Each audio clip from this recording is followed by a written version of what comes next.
Code 10, respecter la vie privée.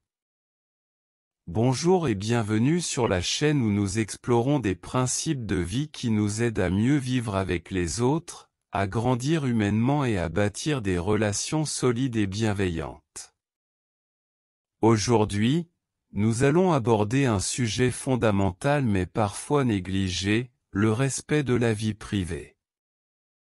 Dans un monde où tout se partage, où les frontières entre public et privé sont souvent floues, savoir préserver l'intimité de l'autre est une vraie preuve de maturité et de respect. Pourquoi est-ce si important? Quels gestes concrets adopter pour ne pas franchir les limites de l'autre? C'est ce que nous allons voir ensemble dans ce code 10. Restez bien jusqu'à la fin, car comprendre cela pourrait réellement transformer la manière dont vous êtes perçu et surtout, la qualité de vos relations.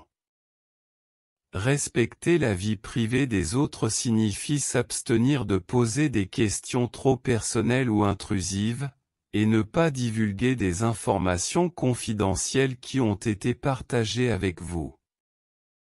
Ce respect de l'intimité est une marque de discrétion et de considération, essentielle pour instaurer la confiance dans les relations. Quels en sont les impacts? La vie privée est un aspect fondamental de la dignité humaine. Poser des questions indiscrètes ou partager des informations sensibles sans consentement peut causer du malaise ou nuire à la relation. En respectant cette sphère, vous montrez que vous êtes une personne de confiance et attentive aux limites personnelles de chacun.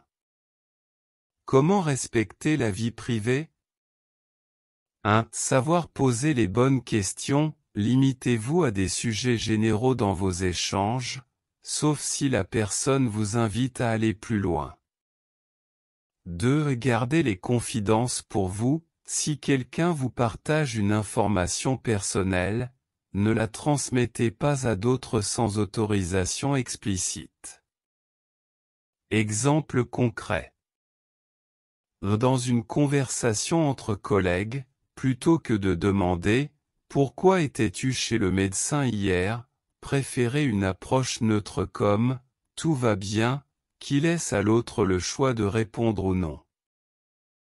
Dans un cadre amical, si un ami vous confie un problème familial, évitez d'en parler à des tiers sans qu'il vous y autorise. Vous pourriez dire, par exemple, si quelqu'un vous interroge, je préfère que ce soit lui qui en parle, si c'est nécessaire.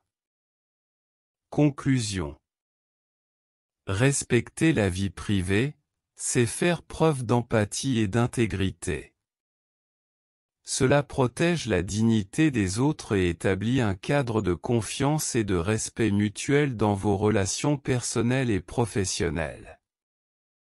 Dans une société où l'on est souvent tenté de tout dire, tout savoir, tout commenter, choisir la discrétion, c'est choisir la maturité. C'est accepter que l'autre a des zones de silence qui lui appartiennent, et qu'il ne nous revient pas de les forcer. En respectant les confidences, en posant des questions avec délicatesse, et en vous abstenant de toute indiscrétion, vous montrez que vous êtes digne de confiance.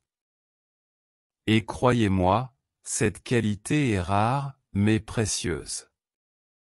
Alors, si vous voulez bâtir des relations solides et respectueuses, commencez par ce simple geste, protégez l'intimité de l'autre comme vous aimeriez qu'on protège la vôtre.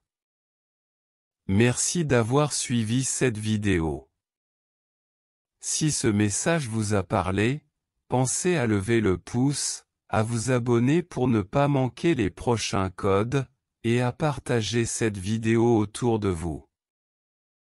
Ensemble, construisons un monde plus respectueux, une relation à la fois.